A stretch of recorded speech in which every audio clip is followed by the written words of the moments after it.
강한 비바람이 몰아쳤을 때 많은 나무들이 뽑히는 것을 보게 됩니다.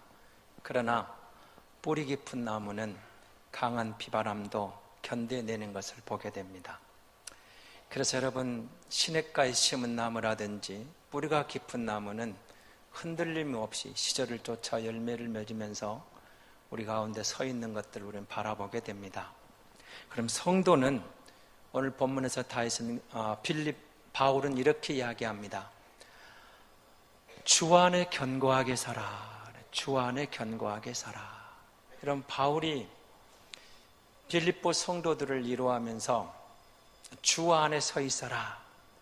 우리가 세상을 살아가면서 환난을 이기고 세상을 이기게 하는 길이 있는데 주 안에 서서 우리에게 부딪혀오는 모든 시련과 바람을 주 안에 서 있을 때 감당할 수 있다, 그런 표현을 쓰게 되는 것입니다. 특별히 1절에 나와 있는 나의 사랑, 나의 사모하는 형제들, 나의 기쁨, 나의 면류가 아닌 사랑하는 자들아, 이와 같이 주 안에 서라는 이 표현은 참으로 바울의 교회를 향한, 성도를 향한 어떤 사랑인가를 우리에게 보여주는 진실한 고백이기도 하죠. 내가 얼마만큼 교회를 사랑하는가, 내가 얼마만큼 너희를 사랑하는가 잊지 말라는 겁니다. 주 안에 서서, 지금 바울의 형편은 우리가 잘 알고 있는 대로 로마 감옥에 있다고 그랬습니다. 어려운 상황입니다. 척박한 상황입니다. 위기의 순간이기도 하죠. 그렇지만 바울은 그곳에서도 주 안에 서서 자유를 누리고 평안을 누릴 수가 있었던 것입니다. 여기에 등장하는 이 주 안에 서라는 동사가, 오늘 우리는 그냥 동사로 그냥 가볍게 이해합니다만은 당시 바울이 썼던 헬라적 의미는 이런 의미가 있습니다. 여러분이 이제 고전적인 그 로마 시대 또는 그 당시에 영화를 가끔 우리에게 이제 소개된 적이 있죠.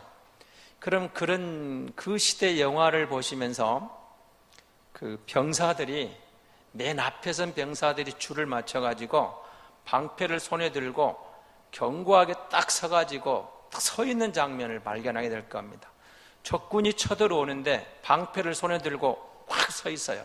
그다음에 땅바닥에다가 딱 들고 서 있으면 이게 죽을 이기게 처할 수도 있죠. 이렇게 쳐 있다가 그 다음에 이제 그냥 서 있으면 죽는 거죠. 한 손에 뭘 듭니까? 창을 듭니다. 창을. 그리고 적군이 오면은 방패 사이로 창을 쭉 내밀어 가지고 적을 물리치는 이런 장면이 들어가 있어요.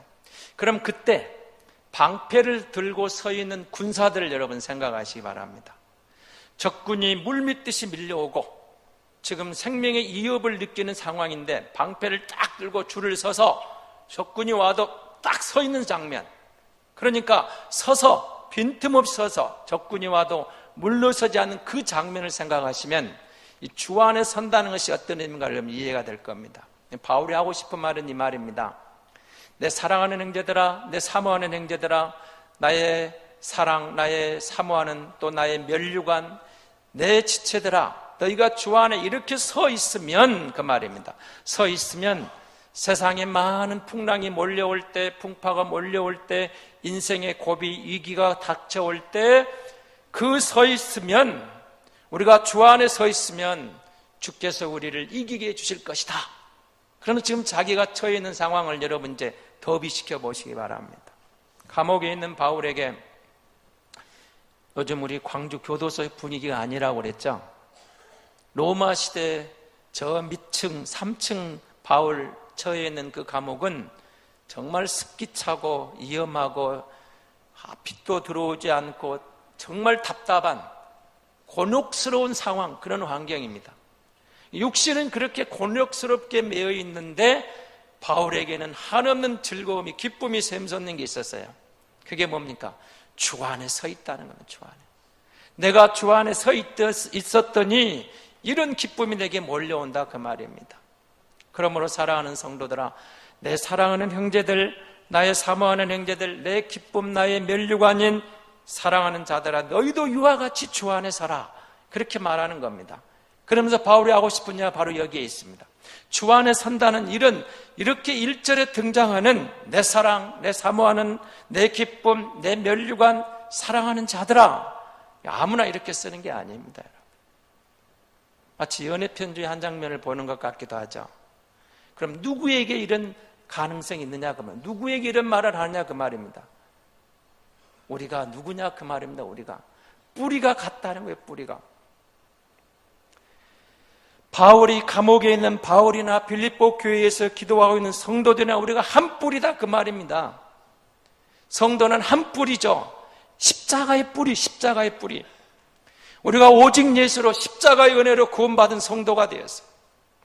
모든 주의 백성들은, 모든 주의 성도들은 십자가의 은혜로 거듭난 사람들이지 다른 것으로 거듭난 게 아니에요. 우리는 뿌리가 같아요. 뿌리가. 모두가 십자가를 그 은혜로 구원받았고 그 은혜로 하나님의 자녀가 된 거예요. 다른 것으로 하나님의 자녀가 된 사람은 그건 가짜예요. 가짜. 성도다. 우리가 주의 은혜를 입었다. 우리가 뿌리가 같다. 십자가의 뿌리를 두고 있다. 그 십자가의 뿌리로 우리가 하나 되지 않았느냐. 그래서 이런 말을 할 수가 있다는 겁니다. 그 다음에 바울이 이런 말을 할 수 있는 상대가 누구냐? 절대적인 관계에 있는 상대다. 여러분, 이 말은 상대적인 관계하고 절대적인 관계를 이렇게 여러분 이해하시면 됩니다. 여러분 집에서 요즘 우리 나이 드신 어르신들이 넘어지시면 제일 위험합니다. 항상 연로한 어르신들은 넘어지는 것을 조심하셔야 돼요. 낙상하시면 옛날 같지 않아가지고 노인이 되시고 나면은 뼈가 금방 무너집니다. 그리고 회복도 어려워요. 그러니까 항상 조심하셔야 됩니다. 자, 넘어져서 팔을 다쳤습니다. 그럼 팔을 다치면 이 뼈를 보존하기 위해서 기부스를 했을 때 불편하죠. 목에 걸고 있고 뼈를 회복되기까지 보호하는 동안에 불편해요. 그럼 상대적인 관계라고 하면 불편하면 그냥 잘라내면 돼요. 근데 절대적인 관계란 말은 힘들어도 낫도록 돌봐줘야 되는 거예요. 잘라내면 안 되는 겁니다. 여러분 다리가 다쳤다고 무조건 잘라내겠습니까? 팔이 지금 상처를 입어서 무조건 잘라내면 되겠습니까? 팔이 다치면 온몸이 아파요. 온몸이 불편해요. 그러나 그 불편한 아픔을 감수하면서 낫도록 돌봐주는 거예요. 그래가지고 회복시켜서 치료해서 내 몸이 같이 사는 거죠. 이게 여러분 절대적 관계라는 겁니다. 상대적인 관계라면 그냥 잘라내고 가면 된다 그 말입니다. 여러분 부모가 자식을 사랑하면서 그런 의미가 있는 겁니다. 언제까지 여러분 자식을 사랑합니까? 결혼하면 끝입니까? 그렇지 않습니다. 부모의 자식 사랑은 본인들이 죽을 때까지 자식을 사랑합니다. 내가 죽을 때까지 자식을 사랑해요. 여러분 속 썩지고 힘들 때 가끔 부모님들이 그런 말 하죠. 야 이놈아, 그래도 내가 너한테 최선을 다했다 이놈아. 그리고 끝입니까? 그렇지 않습니다. 부모의 사랑은 그게 아니에요. 말로는 최선을 다했다고 난 못한다 하지만 돌아서서 그 자식이 또 걱정되는 게 부모의 마음이에요. 그게 여러분 절대적인 관계예요. 끊어 못 내는 거예요. 어떤 상황에도. 바울이 지금 성도들을 향해 그렇게 말하는 겁니다. 우리가 그런 관계다. 예수 안에서 십자가의 은혜로 한 뿌리가 되었고 우리가 그런 절대적인 관계가 놓여 있다. 그래서 여러분 사실 복음이 사실은 이 절대적인 관계를 설명하고 있는 겁니다. 여러분이 선지서를 읽어보시면 선지자들이 한결같이 책망하는 게 나오죠. 왜 선민이 그 모양이냐? 왜 그렇게 우상 앞에 기웃거리느냐? 어쩌면 그렇게 타락해 가느냐? 하나님 앞에 부끄럽지 않느냐? 너희 그대로 가면 망한다. 경고예요, 경고. 이스라엘 듣지 않고 하다는 망합니다, 망해. 근데 선지서가 그렇게 끝나는 선지서는 한 권도 없습니다. 그 다음에 뭐가 나옵니까? 돌아와라. 돌아와라. 회개하라. 다시 하나님께로 돌아와라. 예배를 회복하고 제사를 회복하고 하나님과의 관계를 회복해라. 그리하면 살리라. 구약의 모든 선지자는 그렇게 나갑니다. 죄에 대해서는 책망합니다. 너희 그렇게 가면 망해. 돌아서. 그대로 가다가 망해요. 그런데 이들이 죄악 가운데서 또 포로로 끌려갔다가 돌아서면 사는 길을 열어주고 있어요. 이게 복음이에요, 복음. 절대적 관계라는 겁니다. 하나님이 우리를 사랑하시되 죄악 가운데 방황한 우리를 보고 안타까워서 너 망해. 너 그리 가면 심판 받을 거야. 너 경고하는 거야. 조심해. 망하라는 소리입니까? 돌아오라는 아버지의 마음이에요. 돌아오라는. 돌이켜라. 그대로 가면 안 된다. 제발 좀 내가 너를 얼마나 사랑하는가 이해해라. 하나님 아버지의 마음이 지금 계속해서 선지자를 통해서 이스라엘을 향하고 있는 겁니다. 오늘 저와 여러분을 향하여 하나님 동일한 말씀을 하시는 거예요. 너와 나는 하나다. 예수님이 내 안에 있고 내 안에 예수님이 있고 예수님 안에 내 안에 있고 우리는 하나다. 둘이 아니다. 우리는 절대적인 관계다. 상대적인 관계다. 상대적인 관계가 아니다. 그것 때문에 너의 그 문제 때문에 너와 내가 결단나는 게 아니다. 나는 너를 끝까지 사랑한다. 나는 너를 버릴 수 없다. 나는 너를 포기할 수 없다. 그러니 죄를 버려라 그거죠. 너의 그 잘못된 죄악의 길 때문에 하나님 마음이 아프신 거예요. 아프신 거. 돌아오라는 거. 잘라내지를 못해. 마지막까지 잘라내지를 못하는 겁니다. 이게 절대적인 관계. 그리고 우리가 누구냐? 바울은 이렇게 말하는 겁니다. 우리가 똑같은 상속자다는 겁니다. 예수 안에 있는 저와 여러분이 모두가 주 안에서 하나님 나라의 상속자입니다. 하나님의 기업을 물을 자라고 표현하고 있지 않습니까? 똑같이 기업을 물을 자예요. 예수 안에서 십자가에 한 뿌리를 두고 절대적인 관계로 사랑의 공동체에 있는 교회의 공동체, 믿음의 공동체는 주 안에서 같은 기업을 물을 자다. 그러므로 내 사랑하는 형제들, 내 사모하는 형제들, 나의 기쁨, 나의 멸류관은 형제들아, 그렇게 말하는 거예요. 주 안에서 살아. 그러면서 뭘 말하는 겁니까? 우리의 믿음이 유람선 타고 관광하는 믿음이 아니더라는 겁니다. 우리의 믿음의 싸움이 전투적 개념이 있더라는 거죠. 주 안에 살아. 군사들이 앞에서도 방패를 들고 적군이 와도 흔들림 없이 서 있듯이 너희가 주 안에 서라. 그러면 내가 세상을 이길 힘을 주겠노라. 내가 세상을 이길 너희를 도와주겠노라. 지금 그 약속이죠. 주님이 도와주시겠다는 겁니다.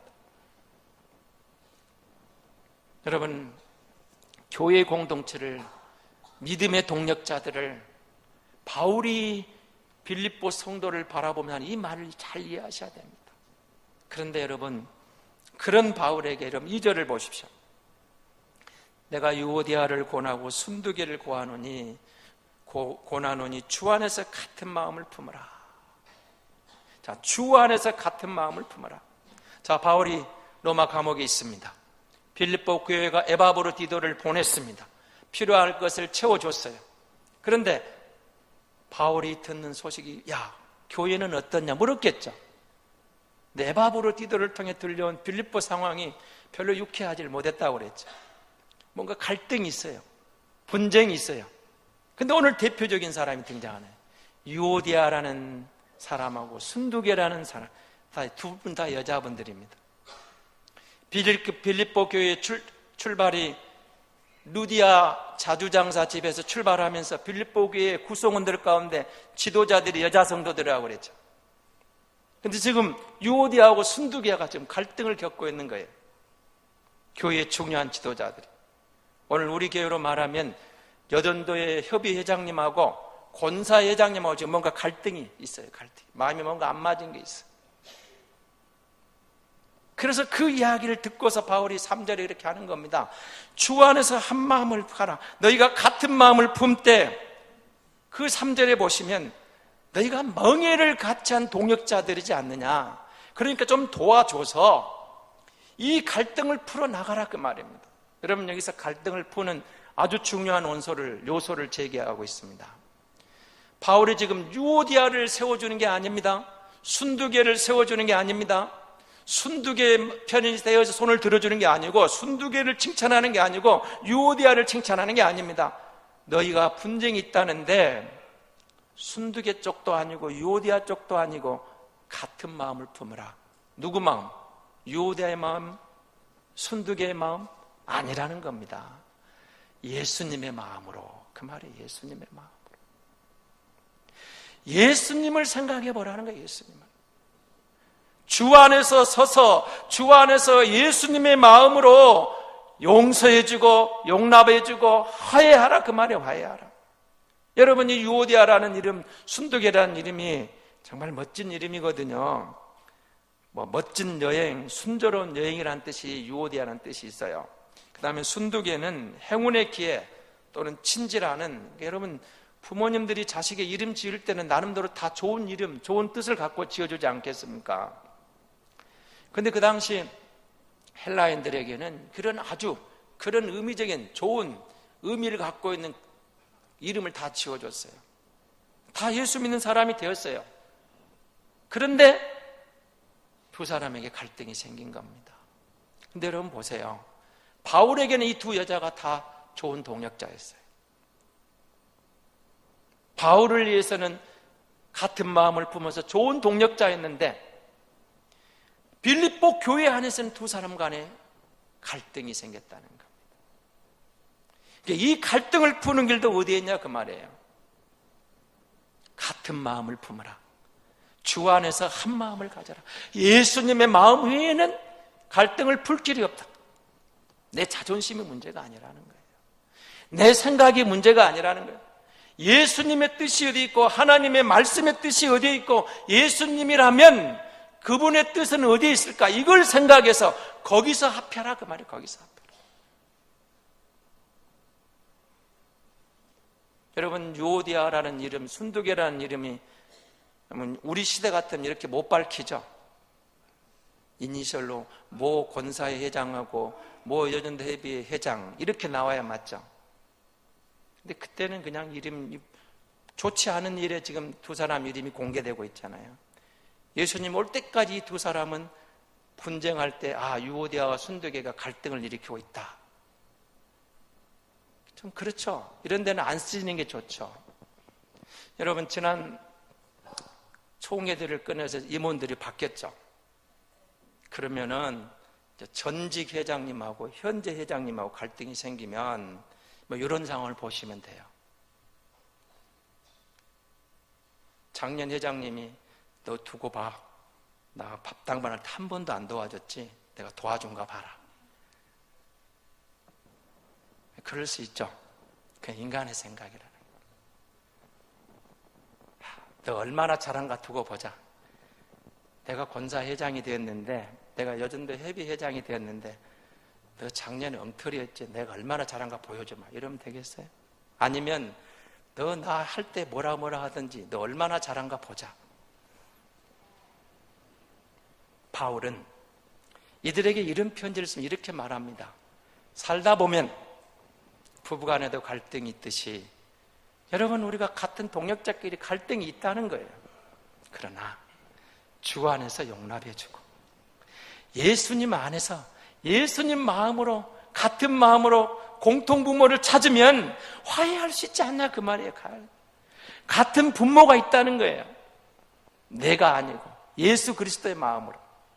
자, 이렇게 가면서 여러분, 자, 4절을 보십시오. 주 안에서 항상 기뻐하라. 내가 다시 말하노니 기뻐하라. 그리고 아무것도 염려하지 말고 다만 모든 일에 기도와 간구로 너희 구할 것을 감사함을 하나님께 아뢰라. 여러분, 이 말씀을 들으면 우리가 그런 생각이 들 거예요. 어떻게 살다가 항상 기뻐할 수 있냐는 겁니다. 어떻게 걱정 안 해도 되냐 이 말입니다. 여러분, 이 말씀을 좀 오해하시면 안 돼요. 보세요. 자, 수능이 끝났습니다. 내 아들이 지금까지 공부를 잘 해왔어요. 학교에서도 내신 1등급이고 이 녀석은 소위 말하는 서울 명문대를 갈 줄 알았는데 성적표를 또 이제 받아보셨어요. 이거 지방대도 못 가게 생겼네. 결과가 그리 나왔어요. 기뻐요? 거기서 기뻐해야 되냐, 그런 뜻이냐고요. 여러분 살다 보면 우리 부모님이 돌아가실 수가 있어요. 배우자가 그럼 여러분 먼저 가실 수가 있어요. 슬픈 상황이죠. 거기서 지금 기뻐하라 그 말입니까? 여러분 이 말은 그렇게 이해하시면 안 돼요. 이 말은 무슨 말이냐면 우리 앞에 많은 그런 사건들이 일어나지만 예수 안에서 재해석함으로 영적으로 감사할 이유, 걱정을 극복할 이유가 있지, 육신의 아픔, 육신의 슬픔을 지금 그것을 나타내지 마라, 내색하지 마라, 그런 의미가 아니라 그 말입니다. 슬픈 건 슬픈 것이고 아픈 건 아픈 거예요. 그리스도인들도 아프죠. 여러분 정말 그런 경우가 있어요. 얄미우리만큼 남편 복 있죠, 자식 복 있죠, 물질 복 있죠, 세상에 믿음도 좋죠.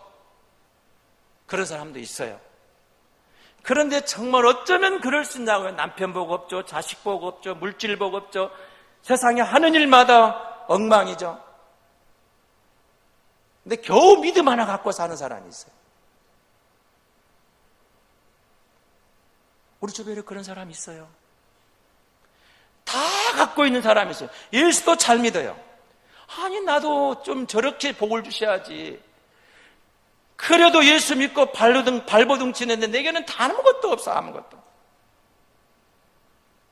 마치 여러분 욥이 다 잃어버린 순간처럼 아무것도 없는 그런 순간이 우리에게 있어요. 그런데 여러분 여기 공통점이 있어요.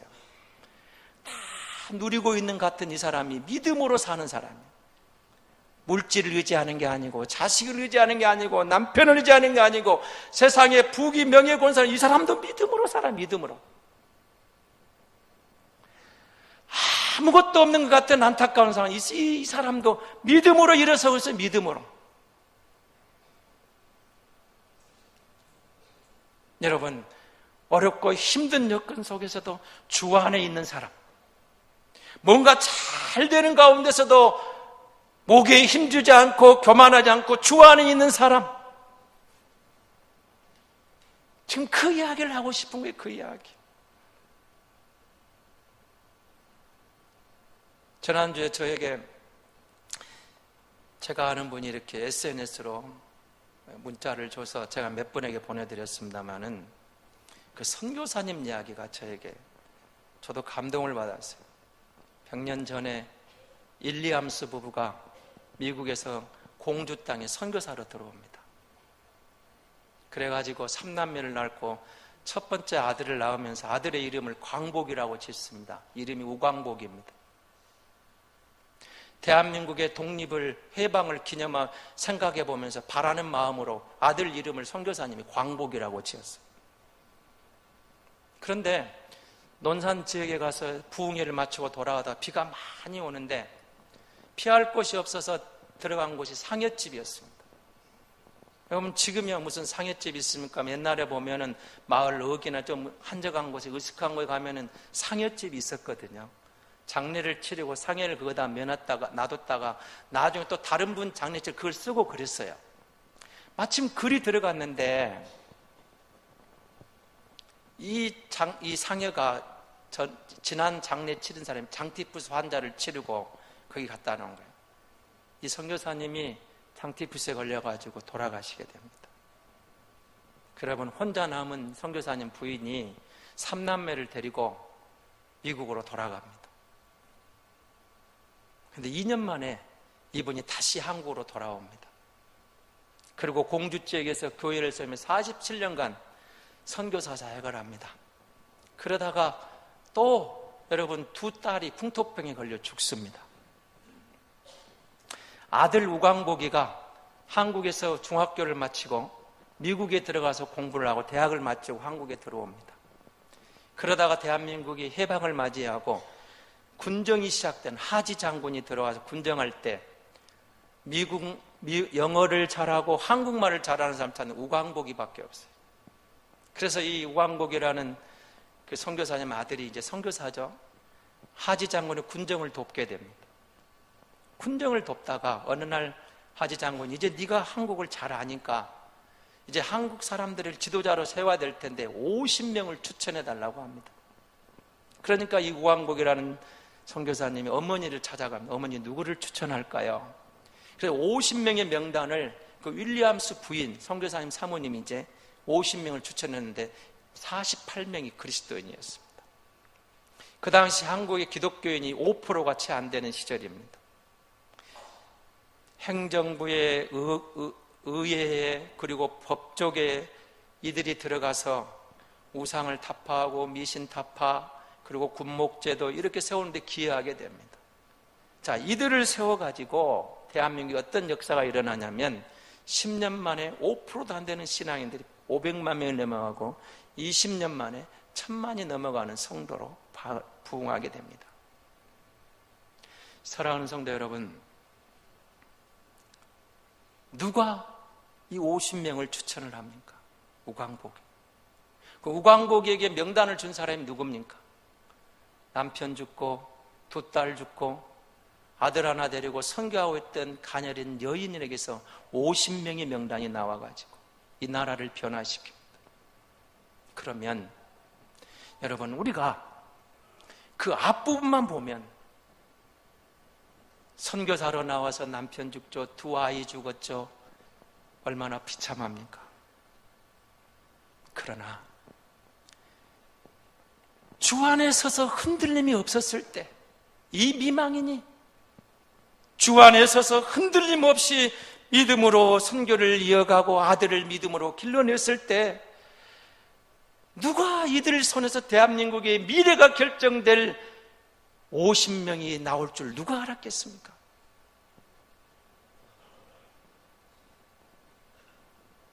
주 안에 살아. 세상은 유람선이 아니다. 인생은 유람선이 아니다. 우리가 예수 믿고 믿음의 경주를 하려면 전투적인 상황이 전개되겠지만 주 안에 살아. 흔들리지 말아라. 이 믿음으로 살면 반드시 하나님의 은혜를 경험하게 될 것이다. 하나님이 너를 지켜줄 것이다. 하나님이 너를 보호하실 것이다. 너의 기쁨이 될 것이다. 주 안에 살아. 세상에 살다가 기가 막힌 상황을 겪더라도 주 안에서 그 믿음 하나 붙잡고 흔들리지 말아라. 그러면 기쁜 순간이 올 것이다. 걱정 없는 순간이 올 것이다. 주님의 마음이 너희 마음을 지배하고 주님의 마음이 너희 생각을 지키시면 반드시 그날을 주님이 선물로 줄 것이다. 그렇게 격려하고 있는 거예요. 주 안에 서라. 남들 다 갖고 있는데 하나님 나는 애 하나도 안 줍니까? 그래도 실망하지 마십시오. 그래도 주 안에 서서 주님을 바라보시면 반드시 하나님께서 바울이 상황을 뛰어넘는 믿음의 사람으로 승리했던 것처럼 연약한 선교사의 부인이 한 나라를 살리는 도구가 된 것처럼 그 믿음의 사람들을 통해서 하나님은 오늘 또 역사하신 줄 믿습니다. 그래서 주 안에 살아가는 겁니다. 여러분, 오늘 예배하러 왔지만 마음이 힘든 경우 있습니까? 말씀 붙잡고 예수님 안에서 그 상황을 다시 해석해 보십시오. 다시 해석해 보면 상황적으로는 아프고 상황적으로는 슬플지 몰라도 내가 주 안에 서서 믿음으로 주님을 바라보면 주님이 내 마음을, 내 생각을 지키셔서 그것을 뛰어넘는, 그것을 극복할 수 있는 영적인 놀라운 비밀을 선물로 주실 줄로 믿습니다. 이게 주님을 믿는 상도의 비밀이에요, 비밀. 세상 사람들은 몰라요. 단순히 저들은 눈에 보이는 것밖에 볼 줄 몰라요. 우리는 주 안에 있는 비밀을 아는 사람들이에요. 내가 주 안에서 구원받은 것처럼 내 인생의 여정도 주 안에 있다. 주 안에 있기 때문에 주님과 동행하면 결국은 면류관의 주인공이고 영광의 주인공이라는 이 사실이 오늘 저와 여러분에게 동일하게 임하는 줄 믿습니다.